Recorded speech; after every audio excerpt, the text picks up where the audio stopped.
Hello everyone, welcome to GATE academy. कैसे हैं आप लोग? हम लोग स्मॉल कॉन्सेप्ट्स के ऊपर देखने वाले हैं, top gate and bottom gate. Top gate and bottom gate में बेसिक सा डिफरेंस है, उसको हम लोग यहाँ पर इस वीडियो में क्लियर करने वाले हैं। ठीक है, देखते हैं top gate and bottom gate. जब भी गेट डिजाइन करते हैं तो क्या अपन यहाँ पर एनालिसिस करते हैं। तो सिंपली अगर मैं बात करूं टॉप गेट, टॉप गेट में मॉल्टन लिक्विड मेटल डायरेक्टली इंटर करता है कैविटी में। ठीक है, तो डायरेक्टली एंटर करेगा। ये आपका जो पोर्शन है 1 to 2, इसको अपन क्या बोलते हैं, पोरिंग बेसिन। और 2 to 3 जो होता है इसको हम लोग क्या बोलते हैं, स्प्रू। एंड ये पूरा आपका क्या होता है, एक कैविटी बोल सकते हैं। ठीक है, या फिर इसके इनसाइड क्या है, लाइक यहां पर आप क्या बोल सकते हो, कैविटी। और इस कैविटी में क्या है, लाइक ये मोल्ड बॉक्स होगा। ठीक है, मॉल्टन लिक्विड मेटल जब एंटर करेगा 1 से, तो इतना पता है आप लोग को कि यहां से स्प्रू पे क्या होगा, इंटर होने वाला है, लाइक पॉइंट 2 पे इंटर करेगा। मॉल्टन लिक्विड मेटल की वेलोसिटी क्या होगी, रिड्यूस होगी। ठीक है, पोरिंग बेसिन में वेलोसिटी क्या होगी, रिड्यूस होगी। देन 2 पॉइंट से इंटर जब होना स्टार्ट हो जाता है, तो आपको सिंपल सा पता है कॉन्सेप्ट कि जो स्प्रू होता है उसका एक्चुअल शेप टेपर सिलेंडर होगा। लाइक ये पॉइंट मेरे लिए 2 है और ये पॉइंट क्या है मेरे लिए 3। ठीक है, पॉइंट 2 पे वेलोसिटी क्या होगा, वेलोसिटी कम होगा। ठीक है, लेकिन जैसे जैसे मॉल्टन लिक्विड मेटल डाउनवर्ड मूव करना स्टार्ट होगा, वैसे वैसे वेलोसिटी क्या हो जाएगा, इंक्रीज हो जाएगा। और पॉइंट 3 पे वेलोसिटी क्या होगी, मैक्सिमम हो जाएगी। दैट मींस पॉइंट 3 पे और bottom of the sprue मॉल्टन liquid metal की वेलोसिटी हाई हो जाएगी। और जैसे ही वेलोसिटी हाई होगी दोस्तों, जैसे ही वेलोसिटी आपकी क्या होगी, हाई होगी, आप बोल सकते हो कि स्प्लैशिंग और टर्बुलेंसी की चांसेस क्या हो जाएगी, ज्यादा हो जाएगी, बढ़ जाएगी। ठीक है, इसका मतलब कि टॉप गेट और बॉटम गेट की जब भी एनालिसिस हम लोग करते हैं, तो वहां देखते हैं हम लोग chances of splashing and turbulency are very high. Okay, क्यों? क्योंकि बॉटम ऑफ द स्प्रू क्या होती है, वेलोसिटी हाई हो जाती है, तो स्प्लैशिंग बहुत ज्यादा होना स्टार्ट हो जाएगा। अब आपको पता है सिंपल सा कॉन्सेप्ट, अगर स्प्लैशिंग और टर्बुलेंसी हो गई, मतलब अपन नॉन फेरस मटेरियल की कास्टिंग यहां पर नहीं कर सकते। दैट मीन्स यहां पर अपन बोलेंगे फेरस मटेरियल्स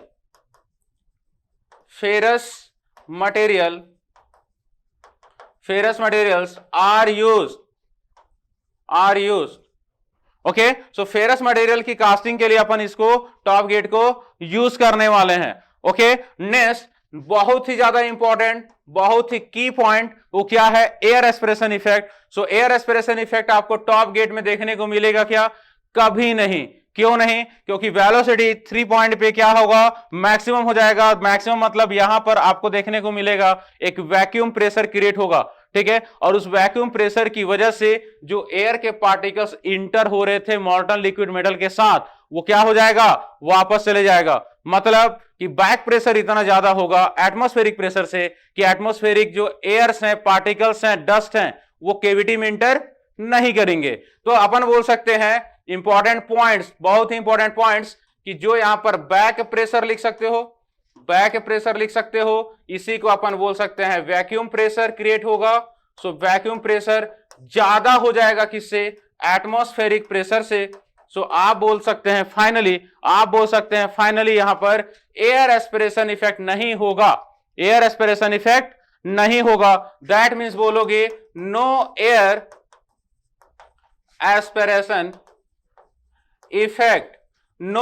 एस्पिरेशन इफेक्ट, ये हो जाएगा आपका टॉप गेट में। टॉप गेट में एयर एस्पिरेशन इफेक्ट देखने को नहीं मिलता है। समझ में आ रहा है?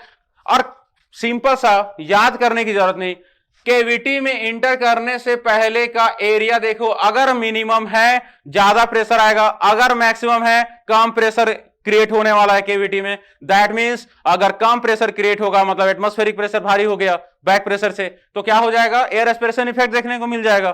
बात समझ में आ रहा है? तो ये इंपॉर्टेंट पॉइंट था। और इसमें एक इंपॉर्टेंट पॉइंट मैं और ऐड करूंगा, क्या यहां पर फेवरेबल टेम्परेचर ग्रेडियंट होता है टॉप गेट में या अनफेवरेबल टेम्परेचर ग्रेडियंट होता है? तो यहां थोड़ा सा कंफ्यूजन होता है। क्या कंफ्यूजन होता है कि जब आपका लिक्विड मेटल इंटर करता है केविटी में तो बैक प्रेशर बहुत ज्यादा होगा, लिक्विड मेटल में क्या होगा, टर्बुलेंसी की चांसेस बढ़ जाती है। और टर्बुलेंट फ्लो में आपको पता है टेम्परेचर पार्टिकल्स के बीच में क्या हो जाता है, इंक्रीज हो जाता है, क्योंकि रैंडमनेस बढ़ जाती है पार्टिकल्स के बीच में। तो जैसे रैंडमनेस इंक्रीज हो जाएगी पार्टिकल के बीच में, आप क्या बोलोगे, टेम्परेचर इंक्रीज हो जाएगा केविटी के अंदर। मतलब केविटी में आप देख सकते हो टेम्परेचर बढ़ जाएगा, और टेम्परेचर इंक्रीज हो गया मतलब मैं ये बोलूंगा कि डेल्टा टी और हाइट के रिस्पेक्ट में ये रेशियो इंक्रीज हो जाएगा। और रेशियो अगर इंक्रीज हो गया मींस टेम्परेचर ग्रेडियंट, इसे क्या बोलेंगे हम लोग, टेम्परेचर ग्रेडियंट। बात समझ में आ रहा है? सो टेम्परेचर ग्रेडियंट बढ़ गया, क्या ये मेरे लिए फेवरेबल होगा या अनफेवरेबल? भाई हम चाहते क्या है, हम चाहते हैं कि मॉल्टन लिक्विड मेटल जब इनसाइड हो तो टेम्परेचर उसका इंक्रीज हो, क्योंकि कास्टिंग में सॉलिडिफिकेशन टाइम ज्यादा चाहिए, ज्यादा सॉलिडिफिकेशन टाइम होगा कास्टिंग ऑब्जेक्ट्स की स्ट्रेंथ इंक्रीज हो जाएगी। मतलब कि टेम्परेचर अगर केविटी में ज्यादा आ रहा होगा तो मेरे लिए फेवरेबल होगा, लोग सोचते हैं अनफेवरेबल होगा। बात समझ में आ रहा है? तो अपन बोल सकते हैं यहां पर important point, favourable temperature gradient यहां होगा because of increase in temperature into the cavity. Okay, so favourable temperature gradient. बस एक छोटा सा कॉन्सेप्ट था टॉप गेट का, एक छोटा सा कॉन्सेप्ट था टॉप गेट का। अगर आपको बोला जाता है कि पॉइंट 1 से पॉइंट 3 में लिक्विड मेटल को आने में कितना टाइम लगा, फीलिंग टाइम बोलते हैं उसे, क्या बोलते हैं, फीलिंग टाइम। तो सिंपली फीलिंग टाइम आप निकाल सकते हो। टॉप गेट एक रिवीजन करने के पॉइंट ऑफ व्यू से मैं बता रहा हूं, टॉप गेट क्या हो जाएगा, volume of mould, area of mould into height of mould. So volume of mould divided by area of gate, gate means 0.3, 0.3 क्या है मेरे लिए, entering point. Molten liquid metal का क्या है, एक्चुअल एंटरिंग पॉइंट। तो क्या लिखेंगे अपन, Vm upon Ag into Vg, velocity at the entering point. यहां से आप डायरेक्टली निकाल सकते हो filling time of top gate. बोलो समझ में आ गया? बस अब देखते हैं अपन बॉटम गेट में क्या होता है। तो बॉटम गेट का कॉन्सेप्ट एकदम से कॉन्सेप्ट क्या होता है, रिवर्स होता है। टॉप गेट में अपन एनालिसिस कर चुके हैं, बॉटम में थोड़ा सा देख लेते हैं क्या होगा। बस आपको एक छोटा सा ओवरव्यू लेना है, दिमाग में चीजों को रखना है, बात खत्म। नेक्स्ट क्या, bottom gate. Molten liquid metal को यहां से इंटर कराएंगे, जैसे ही यहां से मॉल्टन लिक्विड मेटल इंटर होगा, लिक्विड मेटल की वेलोसिटी हाई होगी, उसको आप रिड्यूस करोगे कहां, उसको रिड्यूस करोगे पोरिंग बेसिन में। पोरिंग बेसिन में जैसे ही रिड्यूस होगा वो इंटर हो जाएगा किसमें, स्प्रू में। जैसे ही स्प्रू के डाउन आप मूव करना स्टार्ट करोगे, अगेन वेलोसिटी बढ़ जाती है, टेपर सिलेंडर। ओके, देन उसको स्प्रू बेस वेल में अपन क्या करेंगे, अगेन वेलोसिटी को रिड्यूस करेंगे। अब वेलोसिटी रिड्यूस हो गया भाई, अब वेलोसिटी क्या हो गया है, रिड्यूस हो गया, यहां अगेन वेलोसिटी रिड्यूस हो गया। अब इसको आप क्या कराओगे, रनर से फ्लो कराना स्टार्ट कर दोगे। रनर होता है यूनिफॉर्म सिलेंडर। यूनिफॉर्म सिलेंडर हम लोग क्या लेते हैं, इसका शेप लेते हैं, याद रखना फर्स्ट पॉइंट, ठीक है। यूनिफॉर्म सिलेंडर, स्प्रू का क्या होता है, टेपर सिलेंडर, ठीक है। सो यहां से मॉल्टन लिक्विड मेटल इंटर होगा, यूनिफॉर्म सिलेंडर, तो वेलोसिटी भी यूनिफॉर्म होगी, ऑप्टिमम भी होगी। तो आप बोलोगे यूनिफॉर्म वेलोसिटी से इंटर करेगा, और लिक्विड मेटल यहां इंटर करता है तो यूनिफॉर्म वेलोसिटी से इंटर करेगा इस कैविटी में। इसका मतलब क्या हुआ, इसका मतलब आप सिंपली बोल सकते हो जो इफेक्ट आप टॉप गेट में देख रहे थे, जो इफेक्ट आप टॉप गेट में देख रहे थे उसका जस्ट रिवर्स। क्योंकि यहां पर अगर यूनिफॉर्म वेलोसिटी से इंटर करता है तो chances of splashing and turbulency are very less, splashing नहीं होगा। Second important point, ferrous material की कास्टिंग आप कर सकते थे, क्योंकि यहां पर क्या होता था, स्प्लैशिंग होता था। नॉन फेरस यूज नहीं करते, आप क्या बोलोगे, non ferrous material are used. अब एक स्टूडेंट पूछेगा सर वहां पर स्प्लैशिंग नहीं हो रहा है, यहां पर स्प्लैशिंग नहीं हो रहा है, क्या फेरस मटेरियल नहीं कर सकते क्या? कर सकते हैं, लेकिन किस हर एक पॉइंट का क्या होता है, स्पेसिफिकेशन होता है, उसका डिजाइन पॉइंट ऑफ व्यू की बात कर रहे हैं। तो स्पेशली हम लोग इसको डिजाइन करते हैं नॉन फेरस मटेरियल के लिए। क्यों? क्योंकि यहां पर स्प्लैशिंग टर्बुलेंसी की चांसेस नहीं होती है, ऑप्टिमम वेलोसिटी से लिक्विड मेटल इंटर करता है कैविटी में। तो आप बोल सकते हो first important point, chances of splashing and turbulency are very less.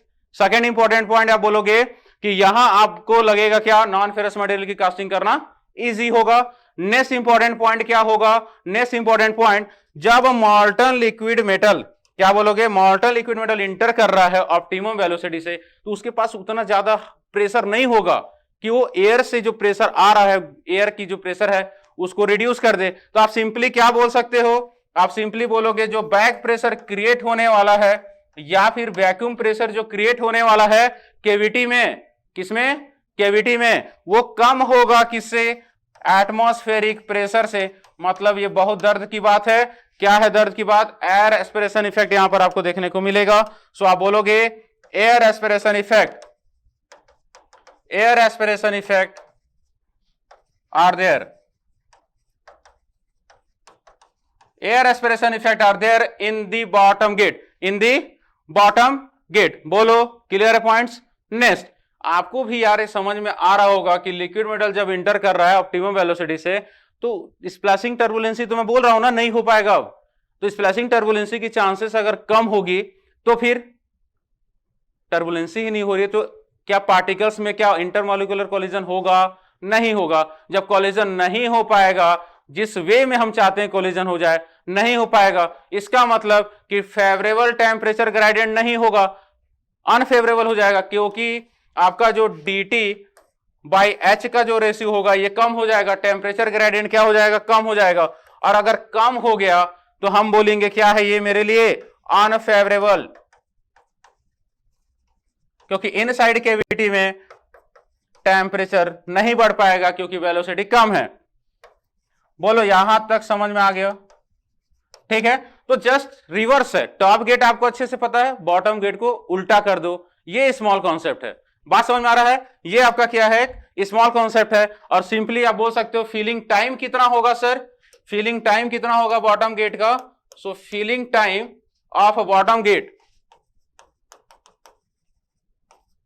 Feeling time of bottom gate को आप लिख सकते हो 2am upon AG multiplied by 1/√2g into under root of ST minus under root of ST minus HM।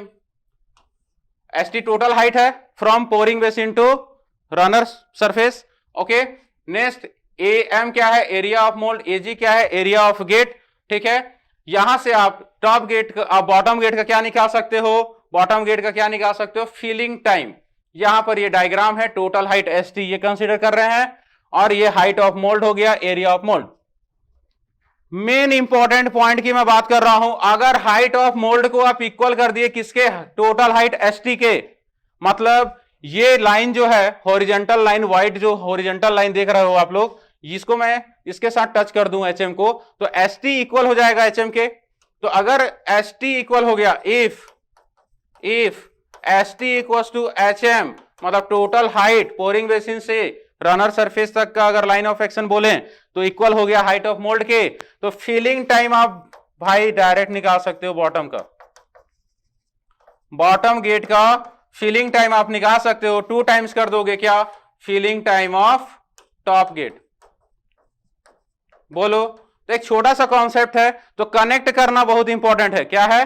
Connect करना बहुत important है। Top को connect कर दो बॉटम के साथ, तो ये आपको ऐसा फील हो गया होगा कि कॉन्सेप्ट है छोटा लेकिन धमाका यहां पर बड़ा कर सकते हो आप लोग। ठीक है, चलिए, तो आपको अच्छा लगा होगा। अगर आपको कोई भी डाउट हो या फिर आपको किसी टॉपिक पे वीडियो चाहिए, कोई भी कंफ्यूजन हो, तो आप लोग कमेंट सेक्शन में जाके कमेंट कर देना। ठीक है, तो उसके अकॉर्डिंग आप लोगों को वो लेक्चर मिल जाएगा। तो मिलते हैं दोस्तों, थैंक यू सो मच।